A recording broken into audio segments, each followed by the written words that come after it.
മലയാളത്തിലെ യുവ നടിമാരിൽ മുൻനിരയിലാണ് മമിത ബൈജുവിൻ്റെ സ്ഥാനം.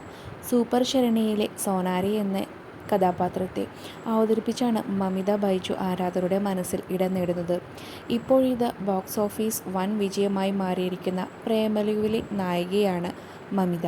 ഒടുവിലെ റിപ്പോർട്ടുകൾ പ്രകാരം പ്രേമലുവിൻ്റെ കളക്ഷൻ 70 കോടി കടന്നിരിക്കുകയാണ്.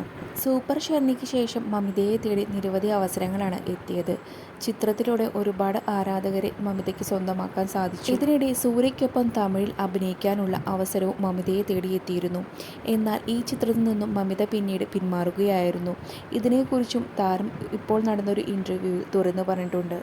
സൂര്യയെ നായകനാക്കി ബാല സംവിധാനം ചെയ്യാനിരുന്ന വണ്ണാങ്കൻ എന്ന ചിത്രത്തിലായിരുന്നു മമിത അഭിനയിച്ചിരുന്നത്. എന്നാൽ പിന്നീട് ഈ സിനിമയിൽ നിന്നും സൂര്യ പിന്മാറി. പിന്നാലെ തന്നെ മമിതയും പിന്മാറുകയായിരുന്നു. 40 ദിവസത്തോളം ഷൂട്ട് ചെയ്ത സിനിമയുടെ ചിത്രീകരണം വീണ്ടും ആദ്യം മുതൽ ആരംഭിക്കേണ്ടി വന്നതോടെയാണ് മമിത പിന്മാറിയത്.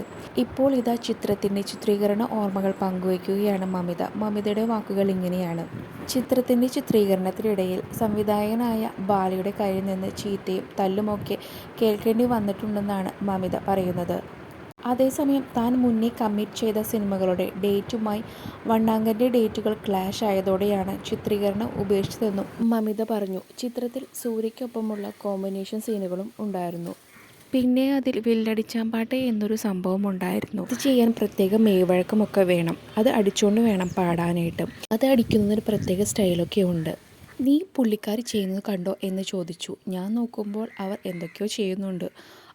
എന്നാ പോയി ചെയ്തോ, ടേക്ക് പോകാം വാ എന്ന് പറഞ്ഞു എന്നാണ് മമിത പറയുന്നത്. പെട്ടെന്നാണ് ചെയ്യാൻ പറഞ്ഞത്. ഞാൻ റെഡിയായിട്ടുണ്ടായിരുന്നില്ല. ഇവർ പാടുന്നത് എന്താണെന്ന് പോലും എനിക്ക് മനസ്സിലായിട്ടില്ല. 3 ടേക്കിനുള്ളിലാണ് ഞാനത് പഠിച്ചതും ചെയ്തതും.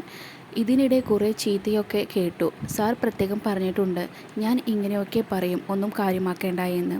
ആ സമയത്ത് വിഷമമായേക്കും, പക്ഷെ വിട്ടേക്കണം എന്ന്. അതുകൊണ്ട് ആ സെറ്റിൽ ഞാൻ അങ്ങനെ തന്നെയായിരുന്നു നിന്നത്. പുറത്ത് വെറുതെ അടിക്കുകയൊക്കെ ചെയ്യുമായിരുന്നു എന്നും മമിത പറയുന്നു. സൂര്യ സാറിന് ഓൾറെഡി ബാല സാർ എങ്ങനെയാണെന്നൊക്കെ അറിയാം. കാരണം അവർ ഇതിനു മുന്നേ ഒരുമിച്ച് വർക്ക് ചെയ്തിട്ടുള്ളവരാണല്ലോ. അതുകൊണ്ട് അവർ തമ്മിലുള്ള റാപ്പോ രസകരമായിരുന്നു. പക്ഷേ നമ്മൾക്കിത് പുതിയ അനുഭവമാണല്ലോ എന്നാണ് മമിത പറയുന്നത്. കൂടുതൽ അപ്ഡേറ്റ്സിനായി ഈ ചാനൽ സബ്സ്ക്രൈബ് ചെയ്യുക. നിങ്ങളുടെ അഭിപ്രായം കമൻറ്റായി രേഖപ്പെടുത്തൂ.